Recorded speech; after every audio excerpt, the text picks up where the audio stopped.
In 1995, the Rolling Stones released Stripped. The album was a collection of live tracks taken from the Voodoo Lounge tour, along with acoustic versions of some of the band's biggest hits, reworked and, as the title suggests, stripped back. But what you might not know is the album was very nearly called Butt Naked. To go with that, the artwork could have been something very different. The band chose this image that you can see in the poster here. That was used on the official release in '95, but before that the band were presented with various other options to go through, ones that matched the original title. We know this because we have the original proofs that the band would have had to go through and select what artwork they wanted to use. Ultimately, they declined all of them, but it's part of Rolling Stone's history that very few people have seen. I'm going to show you some of them now.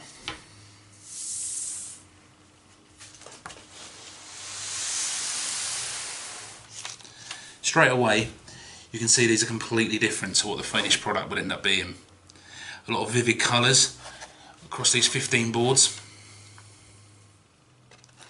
These would have been CD artwork, CD slipcase artwork, the inside of the artwork, various different concepts that would have been presented to the band, and as we say, completely different.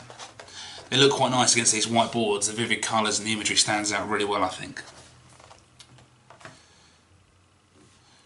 A few more images there, very similar to the ones before in terms of CDs, but a lot more darker colours. There's a lot more blacks, a lot of dark reds, and one of them in fact was the same image, as you can see there, that would be used on Stripped, but it retains the Butt Naked title.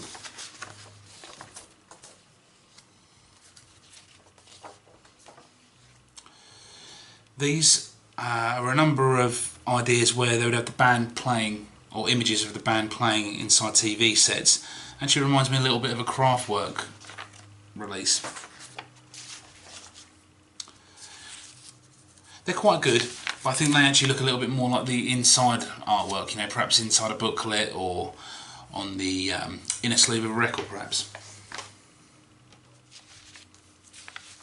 Nice live shots though, and as we know, virtually anything the Stones does is iconic now.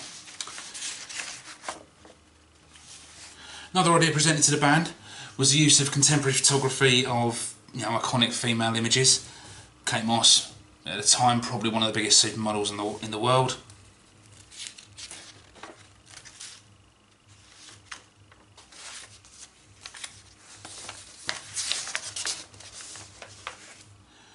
These ones are very interesting. They're actually paintings that someone commissioned.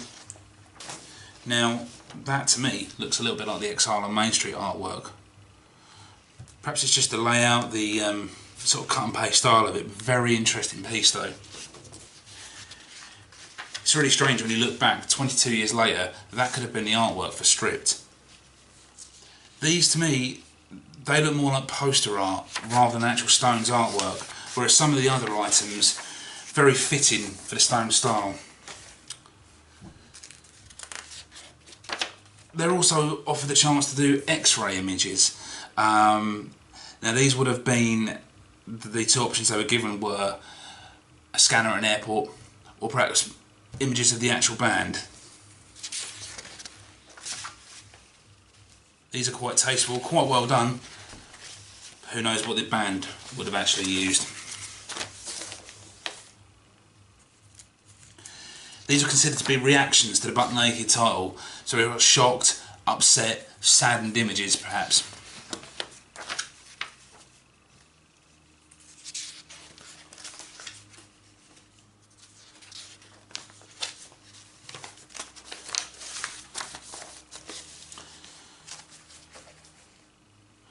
Lucifer, these were photographs by Helmut Newton.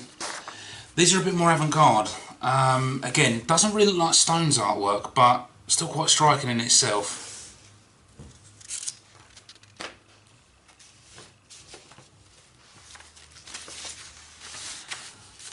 I think the best thing about this artwork is this is part of Rolling Stones history that you will never see again. We certainly won't. These are one-offs. I mean, take these for example, Robert Misrach paintings that were used, or should I say presented to the band.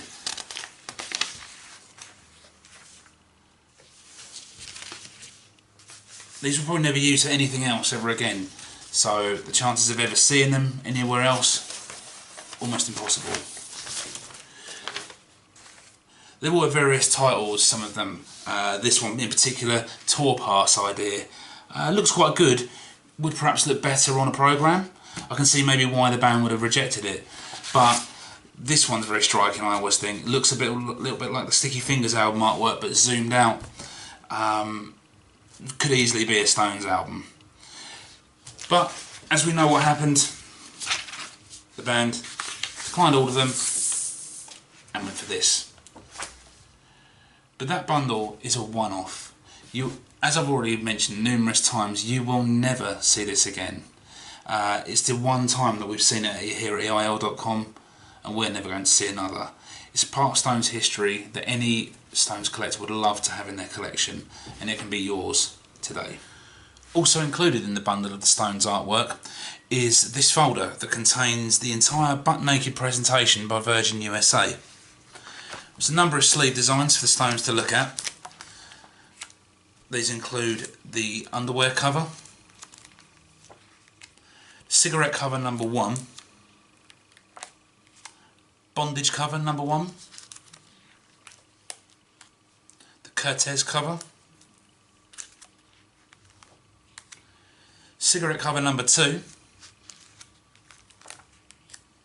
Bondage cover number 2, the Leventhal Doll cover,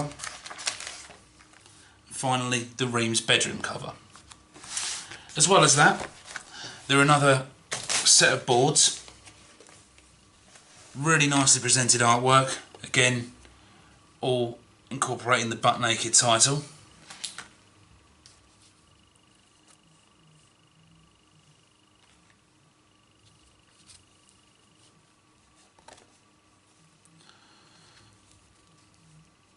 Some of these featuring more images of the Stones than the others, whereas the others went a bit more abstract with it.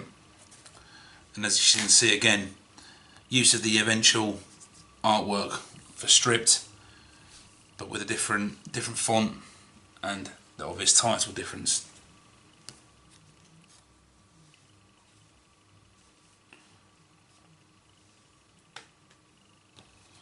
And that one's quite interesting. That would be the front and the back of Butt Naked. Finally, another selection of artwork. Really nostalgic looking piece there. Almost reminds me of Satanic Majesties. You've got a lot of blues, reds, yellows going on there, much like the psychedelic sleeve from that album. This one very loud in your face. Again, you can just about see the use of the artwork that would be on the strips in the end.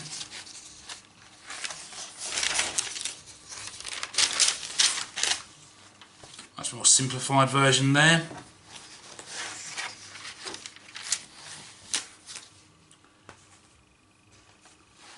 Again, sort of incorporating the last one.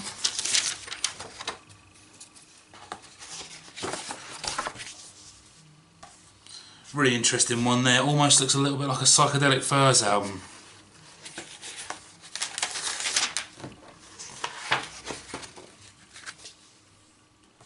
Very simple, to the point, does what it says.